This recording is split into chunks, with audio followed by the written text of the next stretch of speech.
Buenas noches, amigas y amigos de su TV, Canal 15, desde esta Universidad de Costa Rica, que al igual que todas las otras universidades públicas, se paga con los impuestos que ustedes, amigas y amigos, dan, más todos los que no nos están escuchando también contribuyen a estas tareas de la Universidad de Costa Rica, y en esta ocasión tenemos el privilegio y el gusto de tener al profesor de la Escuela de Economía, profesor de la Cátedra de Desarrollo, el doctor Leonardo Garnier, ministro, a quien felicitamos como nuevo ministro de Educación Pública. Don Leonardo además fue ministro de Planificación y de alguna manera en la visión de alguna manera no, en la visión de la educación nacional, las universidades públicas son parte del sector educación y por ende tengo el privilegio de tener aquí al ministro rector de nuestro ámbito. Bienvenido y muchas gracias, muchos un éxitos. Gusto. Aunque siempre el rector con la autonomía de las universidades. Sí. No. La más autónoma de las instituciones autónomas, ¿verdad? Así es. Y claro, con una, y tal vez no es malo, porque a veces lo mencionamos, con una entidad de coordinación dentro de las universidades públicas, que es el Consejo Nacional de Rectores, donde la presidencia es rotativa entre los 4 rectores, y esto funciona con el Gobierno de la República a través del FES, el Fondo de la Educación Superior, donde de alguna manera las universidades se presentan con la lista del niño, de todas las cosas que quieren, y el gobierno aparece con la restricción presupuestal y entre otras cosas, me imagino, y es un proceso natural de prioridades del país. Una primera idea, y además tenemos el privilegio de tener un ministro, no exactamente cuentacuentos, sino escribe cuentos de niños, más otras cosas, la mejor pluma, y lo digo aquí en público, de manera que la mejor pluma entre los economistas la tiene don Leonardo Garnier, y lo hace de manera maravillosa en temas profesionales, pero también aquí estuvimos hace algunos ayeres hablando del cuento de León que había hecho para sus hijas, una de las cuales yo creo que ya se debe haber graduado en la universidad, o si no debe estar muy cerca de graduarse, y me imagino que las otras deben venir atrás, ya todas universitarias posiblemente. Así es, una está terminando economía y pasando a historia, y la otra está en arquitectura, al mismo tiempo sufriendo y gozando, que parece ser el estado natural de la Escuela de Arquitectura. Está muy contenta, pero caramba, y sí que trabajan. Teniendo un poco, don Leonardo, el Ministerio de Planificación es un ministerio muy cerca de la presidencia y muy de una tarea de mirar a lontananza, mientras que el Ministerio de Educación Pública me parece que es aquel donde hay más costarricenses laborando para él. Es un ministerio que llega hasta los últimos y más recónditos lugares del país, formado entre otros por una idea muy importante de las escuelas unidocentes. Es una manera creativa e importante de movernos en la dirección de equidad de oportunidades, que a mí me parece que es una idea muy importante. Pero esos 2 tamaños de ministerio no le dan una reacción que quiera comentar. Es un cambio simpático porque, y tal vez lo reflejo mejor, y seguro me va a matar si oye este programa, pero Carmen Villalobos, que es la directora financiera del Ministerio de Educación, en una primera reunión que tuvimos, me estaba explicando todo el presupuesto de este ministerio, que en efecto tiene más de 65,000 empleados, Y me dice, no, el problema es que a veces el Ministerio de Hacienda, y ella viene del Ministerio de Hacienda, no entiende que el Ministerio de Educación no es como esos otros ministerios pulpería que hay, que solo tienen 200 o 250 empleados. Y yo al rato le digo, sí, Carmen, no, yo la entiendo bien, pero cuando yo estaba en Mideplan, que éramos como 200, me dice, no, yo no quise decir que usted estuvo en una pulpería. Pero en tamaño, claramente, o sea, es otra escala, otro tipo de estructura. Y lo otro que es muy interesante es eso que vos decías hace un rato, desde Mideplan, uno no tiene ninguna responsabilidad particular. O sea, si uno le preguntara, ¿usted qué hizo de ministro de Planificación? Yo habría tenido que decir de ahí nada. O sea, literalmente yo vi que las cosas que tenían que pasar, pasaran, coordinar, que hubiera alguna visión de largo plazo, pero uno no tiene una responsabilidad así como específica. Y ahora tengo exactamente la sensación contraria, ¿verdad? De que de alguna manera hay otro montón de gente que está cada quien como en sus cosas y pues tendremos que coordinar y demás, y Kevin Casas tendrá que ver cómo nos ayuda a coordinarnos, pero yo tengo una tarea enorme pero muy específica, que es cómo enfrentamos el tema, por ejemplo, de la cobertura y la calidad de la educación en este país. Y ahí sí uno, si al final de los 4 años le preguntan qué hizo, más vale tener una buena respuesta. Y puso el dedo en una llaga que a mí me parece importantísima y por lo que usted ha escrito también, que es un poco el tema de la calidad y en políticas sociales ese es uno de esos temas que nos parece importantísimo, pero que de nuevo nos plantea al tema de definición, de medición, cómo se mide, cómo se incentiva, cómo se toma nota de que sí. Ha habido avances. En otra ocasión yo le había comentado un poco mi entusiasmo por la idea de los compromisos de gestión de la caja como un mecanismo, digamos, hecho en Costa Rica, pero frente a todo ese gran reto y esa amplitud, porque desde el niño preescolar y posiblemente cada día más este país está acercando más a los recién nacidos a la escuela y con los posgrados y los posgrados, la gente, incluso la Universidad de Costa Rica, como usted lo sabe, tiene un programa para el grupo que yo estoy por engrosar, que es de los ciudadanos de oro. Sí, yo creo, y esta es una discusión interesante, que o sea, no puede haber ningún buen proceso si no hay evaluación, y en educación eso es obvio, yo no puedo tener buena educación si no hay procesos de evaluación, pero aquí el gran reto es cómo no quedarse en una discusión muy académica de la calidad y la evaluación, y no digo académica en el mal sentido, simplemente, o sea, uno fácilmente podría discutir 4 años y afinar conceptos y demás, y aquí la responsabilidad nuestra es, y así lo hemos conversado mucho en el Consejo Superior de Educación, cómo hacer un balance entre el conocimiento más sofisticado de quienes más saben de esto, y hay gente extraordinariamente buena en el país, y la urgencia de hacer cosas en plazos cortos y medianos. Y pongo un ejemplo. La Universidad de Costa Rica acaba de entregarle, recién saliendo del gobierno anterior, y nos lo heredaron a nosotros, que es una buena herencia, un estudio sobre el bachillerato. Y hay muchas quejas, dudas y demás sobre el bachillerato. El estudio es muy interesante. Tiene una parte que a mí me interesó menos, que era la parte de estudio de opinión. Ya todos sabemos qué opina todo el mundo sobre el bachillerato. A mí me gustó la parte técnica del estudio, donde se ve, bueno, el tema de la validez, de la confiabilidad de las preguntas, de qué tanto discriminan, porque a veces la gente cree que una pregunta es buena o mala si es fácil o es difícil. Y nuestros expertos en evaluación nos dicen, no, una pregunta es buena si discrimina. Y aquí hemos caído en una cosa tan extraña, en que, por ejemplo, a veces se eliminan preguntas porque mucha gente no las contestó bien, o sea, porque eran difíciles. Y resulta que al eliminar esa pregunta que era difícil, pero que discriminaba muy bien, baja la validez del examen. O al revés, de verdad. Hay preguntas que los estudiantes que salen más mal en el examen las contestan bien, y los estudiantes que salen mejor en el examen las contestan mal. Bueno, esa es una pregunta que está mal hecha, esas son las que hay que eliminar, ¿verdad? Entonces, acá hay una discusión muy bonita sobre teoría de la evaluación y aplicación de la evaluación, que nos empuja en 2 direcciones. Una, cómo hacer mejor las pruebas, cómo elevar, digámoslo así, la calidad técnica de los ítems, tener un buen banco de ítems, toda esta discusión muy de expertos. Y eso lo vamos a manejar, y ahí la Universidad de Costa Rica y el CIDE de la UNA, todos nos han ofrecido apoyo. Pero a mí me llama la atención la otra parte del proceso evaluativo, y es que el bachillerato y las pruebas que hacemos, se supone que una de las cosas que hacen es evaluar a los estudiantes, ver cuánto aprovecharon, si pasan o no pasan a la etapa siguiente.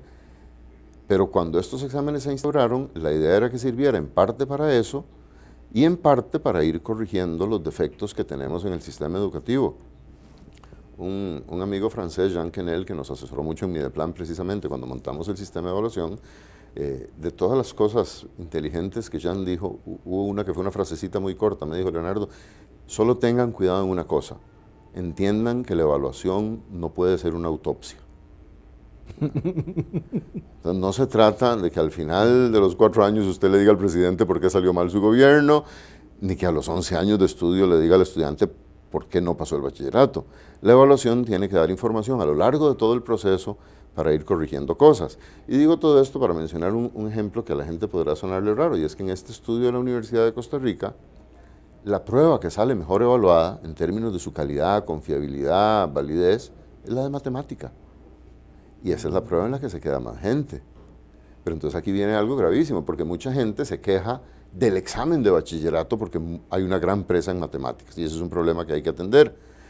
Pero lo que este estudio nos está diciendo es: miren, el problema no está en la prueba de bachillerato, el problema está en que estamos enseñando mal matemáticas, y por 20 años los estudiantes han salido mal en una prueba que no estaba tan mal hecha. ¿Qué estamos haciendo mal en la enseñanza de la matemática?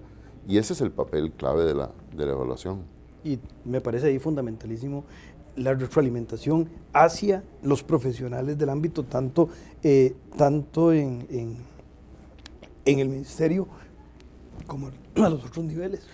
Exacto, eso nos lleva, y esta es una de las columnas vertebrales de lo que quisiéramos hacer en estos 4 años, que tiene que ver con la formación de los docentes, ¿verdad? Porque en esta discusión de la calidad de la educación es muy fácil irse por la discusión simplemente metodológica, si es un enfoque o el otro y demás, y no quiero minimizar esa discusión, que yo sé que es seria y que es importante, pero tanto más importante es la calidad del cuerpo docente.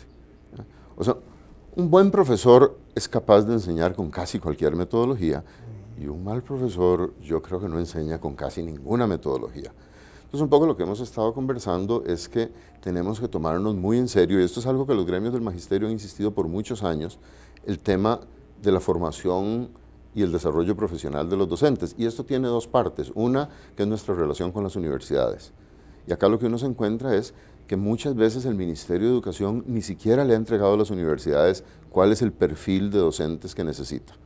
Y digo, un comprador que no le dice al vendedor qué es lo que necesita, puede obtener cualquier cosa, y hemos estado en algunos casos obteniendo cualquier cosa. Hay un problema de acreditación para garantizar la calidad, que hay que ver cómo lo trabajamos, pero aparte de lo que nos dan las universidades está el otro problema, que es qué hacemos con esos 55,000 o 60,000 maestros que ya están en el ministerio y que debieran tener una formación permanente que estuviera iluminada por la evaluación, ¿verdad? No es que yo soy profesor y quiero llevar un curso de derecho educativo. No, es que si usted es profesor de ciencias y de acuerdo a todas las evaluaciones, su rendimiento en ciencias es menor que el promedio, entonces necesitamos saber, o usted no sabe suficientes ciencias, o usted no sabe enseñar ciencias bien, o no tiene materiales, ¿qué está pasando? Entonces, este proceso de formación que queremos convertirlo en una, digamos, de las grandes columnas vertebrales del sistema, a mí me parece indispensable para mejorar la calidad. Seguimos conversando de este tema, amigas y amigos, una vez que el mensaje que el canal tiene para ustedes les sea entregado.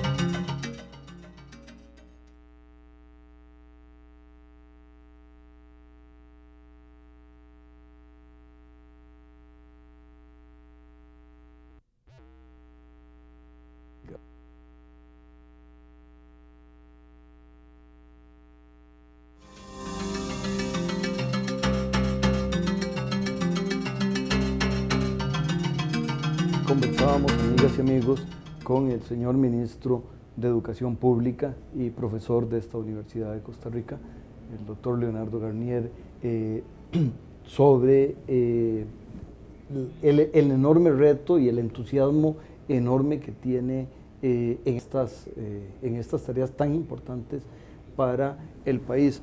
Hay en esta reflexión un poco siguiendo del tema de evaluación, y es algo que en alguna columna suya salió, y en algunas conversaciones también, que era un poco el tema de la gente que abandona la secundaria, y un poco la reflexión venía sobre lo poco atractivo que resultaba la secundaria para un adolescente que hormonal y social y desde muchos puntos de vista está lleno de energía y de retos y de cosas.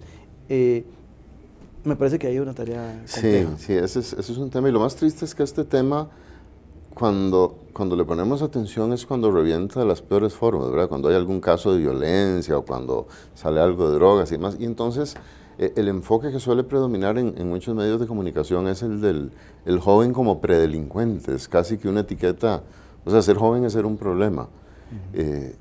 Y acá yo siento que parte de la explicación tiene que ver con el descuido que hemos hecho en el sistema educativo de todas esas actividades que son parte integral de la formación de la persona. O sea, cuando la gente está joven, están en proceso de formación, pero eso no solo quiere decir aprender matemáticas y sociales y ciencias y español, que es fundamental. Quiere decir también, por ejemplo, aprender a convivir, cómo se manejan las relaciones de amistad, qué pasan con los noviazgos si se rompen y el amigo que le quitó la novia, cómo se resuelven conflictos. Ir aprendiendo a ser ciudadano, ¿verdad? Todas estas, ser parte de una sociedad, cómo perder unas elecciones en el gobierno estudiantil como parte de la educación democrática. Entonces, ese es como un paquete que ha ido quedando muy descuidado. Y el otro que a mí siempre me ha llamado la atención es cómo le hemos ido quitando espacios a la parte más lúdica y bonita y profunda de la educación, que es la que tiene que ver con la estética, con el arte, con la música, con el juego, con el deporte. Se han ido recortando literalmente los espacios, ¿verdad? Se acaban las canchas, las bibliotecas se van convirtiendo en aulas, no hay campo para el teatro, la poesía tampoco. Entonces, lo que nos estamos planteando, y esto lo he conversado muchísimo con Alejandrina Mata, la viceministra académica, que es una persona que entiende mucho más que yo de estas cosas, de retomar todo ese montón de pedacitos que han ido quedando sueltos y casi como menospreciados en el sistema educativo y volver a armar un gran eje de la educación costarricense que uno lo podría ver como el eje de la ética y la estética, ¿verdad? La búsqueda de lo que es correcto y de lo que es bello, que forman al ser humano como tal, pero que además, y ya que uno es economista, tienen impactos económicos muy importantes. Uno, el que vos estás planteando, yo creo que mucho menos estudiantes se irían de los colegios si los colegios tuvieran estas actividades. Dos, estoy seguro que el rendimiento en matemáticas y en ciencias mejoraría si los colegios tuvieran estas cosas. Y lo tercero, que es algo que yo no sé, que nadie le ha puesto atención, es que la industria que más crece en el mundo es la industria cultural, la de la música, la del cine, la de los dibujos animados, y yo siento que Costa Rica es un país que tiene oportunidades enormes en ese campo y no estamos formando a nuestros muchachos en eso. Y además hay una tecnología útil y al lado, que es, han sido exitosísimas los empresarios costarricenses que han inventado poner un kinder, que es básicamente lo que hacen, y lo van volviendo escuela primaria y secundaria y lo demás. ¿Y por qué digo que son exitosísimos? Por dos razones. Una, porque la empresa crece, sobrevive y lo demás, y porque, estoy pensando en algunos casos particulares, cuando empiezan a aparecer las pruebas de bachillerato y la admisión a la universidad, uno empieza a oír que el colegio tal tuvo excelentes resultados en las pruebas de admisión de la Universidad de Costa Rica, que es de alguna manera las más publicitadas o las que yo tengo más cerca, pero ese mismo colegio tal vez no campeón todos los años, pero compite muy bien en basquetbol y tiene un grupo de actividades en idiomas y tiene intercambios. Y entonces, digo, si en la acera de enfrente los privados lo pueden hacer, ¿por qué este otro lado? Pero no solo los privados. Un ejemplo muy bonito que yo me he encontrado ahora y que no conocía, porque este ha sido un proceso intenso de aprendizaje, cuando se empezaron a crear los colegios técnicos dentro del sistema público, un poco la idea que había detrás de los colegios técnicos es que había algunas muchachas y muchachos que no eran muy buenos para lo académico y que entonces tal vez mejor darles un poquito de cosa técnica para que por lo menos se graduaran sabiendo mecánica y cosas de estas. Pero la idea es que no iban a ser muy buenos en lo académico. Bueno, en este momento la información que yo tengo es que muchos de estos colegios técnicos tienen mejores resultados académicos que los colegios académicos. Lo cual muestra que si yo motivo al muchacho y a la muchacha y empieza a disfrutar del aprendizaje, va a aprender en todos los campos. Claro, y hay otra idea ahí, don Leonardo, que me parece importante, que es que en esto de los ámbitos lúdicos y en el campo de el aprovechamiento de recursos que impliquen canchas, bibliotecas, ahí hay un diálogo con la comunidad, la municipalidad o los grupos porque no todo tiene que ocurrir necesariamente, ni dentro del aula, ni dentro del edificio, y ese diálogo es importante, porque el país es de todos. Y esto puede sonar absurdo, pero una de las cosas que hemos empezado a hacer es establecer ese diálogo al interior del gobierno. O sea, yo en estos días he estado hablando con Nene Carballo, la ministra de Cultura, con Osvaldo Pandolfo, que va a estar encargado del deporte, o sea, porque, con la ministra de Salud, con Eduardo Dorian, porque hay muchas de estas cosas en donde hay un montón de ventajas con el INAH, que si cada quien pone el pedazo de esfuerzo que le toca, el resultado final puede ser espectacular. Claro, digamos, la caja tiene estos grupos que miran el EVAIS. El EVAIS es una división y entonces, y hay un cierto recurso, bueno, y además, desde el punto de vista de la salud, la interacción, la parte lúdica, son elementos de construir salud, no de reparar cuerpos enfermos. Así es. Qué bueno que está ocurriendo. La verdad yo estoy muy contento, me parece que es el mejor trabajo que uno puede tener y en uno de los mejores momentos, porque es una época en que yo siento que la sociedad costarricense tiene más claro que en ninguna otra época que la educación es la clave para que nos vaya bien o para que no nos vaya.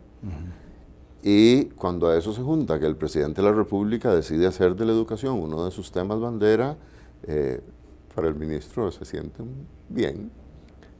Uno de los temas de la complejidad, ya no solo desde el punto de vista de las edades de la gente que está ligada con el proceso educativo, ese aprender para siempre, pero aprender desde la tierna infancia, pero también asociado con el sector hay, bueno, todo este tema de los colegios profesionales que en la parte de secundaria es un ámbito, luego está un poco el tema de los colegios científicos y lo demás, pero también está el INAH como una estrategia importante y yo veo una ruta transversal donde se me ocurre la conexión entre el INAH, los colegios profesionales, la Universidad Tecnológica, el Tecnológico de Cartago, que afortunadamente está en otros lugares del país.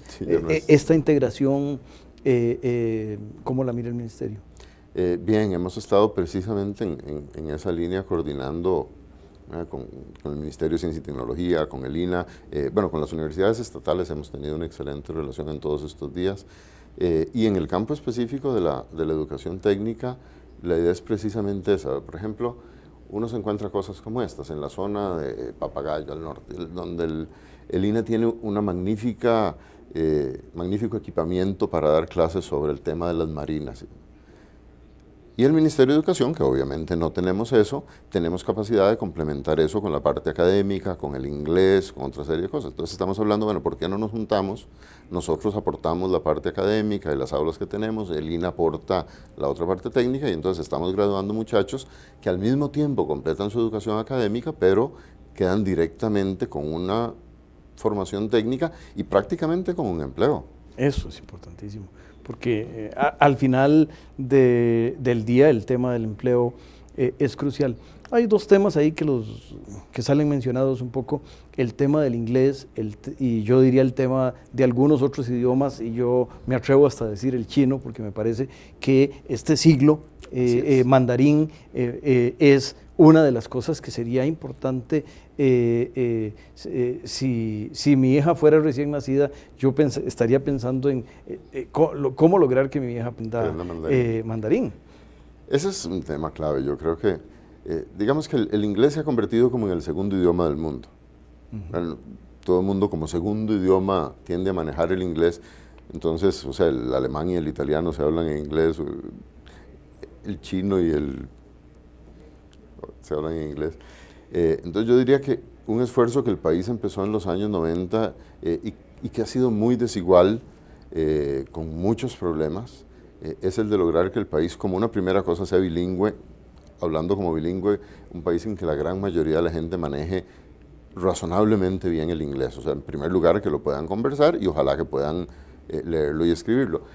Acá hemos tenido, yo diría, dos problemas en los que estamos trabajando. Uno, que uno lo podría ver como más de largo plazo, que es toda esta discusión de cuáles son las mejores formas de aprender un segundo idioma. De nuevo, ahí hay discusiones metodológicas de cómo hacerlo, y yo ni me voy a meter en esas discusiones porque claramente no soy un experto en eso, pero tenemos un grupo de gente que está empezando como a ver cuáles han sido las opciones para ver si lo estamos enfocando bien. Pero hay otro problema que a mí me preocupa mucho más y es mucho más práctico e inmediato, y es que así como tenemos muy buenos profesores de inglés y muy buenas profesoras, tenemos otro gran grupo de profesores que tienen un título de profesores de inglés, pero no saben inglés. Y entonces, de los grandes esfuerzos que vamos a hacer en este periodo, y por eso yo hablaba antes del tema de la capacitación, es montar un programa masivo, digámoslo así, de reeducación, primero que todo en el tema del inglés, y ahí yo agregaría esto que vos estás planteando de algunos otros idiomas, que uno tendría que pensar cuáles son los idiomas. Por ejemplo, hay becas que se pierden a países que nos ofrecen becas porque no hay estudiantes que hablen esos idiomas. Y probablemente si hoy se están perdiendo becas, mañana se van a estar perdiendo negocios o se van a estar perdiendo oportunidades de intercambio científico porque no hay alguien que pueda comunicarse en japonés con el científico japonés. Entonces, yo creo que la apertura en idiomas de la educación pública es una prioridad. Vamos a ponerle énfasis primero al inglés, porque digamos que es en este momento una emergencia que hay que resolver, pero no vamos a descuidar los otros. Y yo creo que ahí puede aprovecharse tanto a la imagen país como a la imagen del país con un premio Nobel de presidente para promover dos cosas que la Universidad de Costa Rica cuando empezó Estudios Generales lo hizo, que era traer profesores, porque venir a Costa Rica para alguien que no es de Costa Rica debe ser una maravilla, y Costa Rica puede enviar por meses a algunos profesores a países angloparlantes. Hemos incluso estado hablando de una posibilidad de hacerlo, por ejemplo, con el Caribe angloparlante, de hacer intercambios de profesores de inglés y español, que puede ser interesante. Ahora, una cosa sobre esto de los idiomas, que yo casi lo llamaría un pet project, es que no estamos enseñando bien español. También, pero no solo eso, sino que nos quedamos sin programa porque le tengo que decir a las amigas y amigos que el programa lo tenemos de nuevo uno hecho con el mismo entusiasmo, con el mismo cariño que hemos hecho con la semana entrante.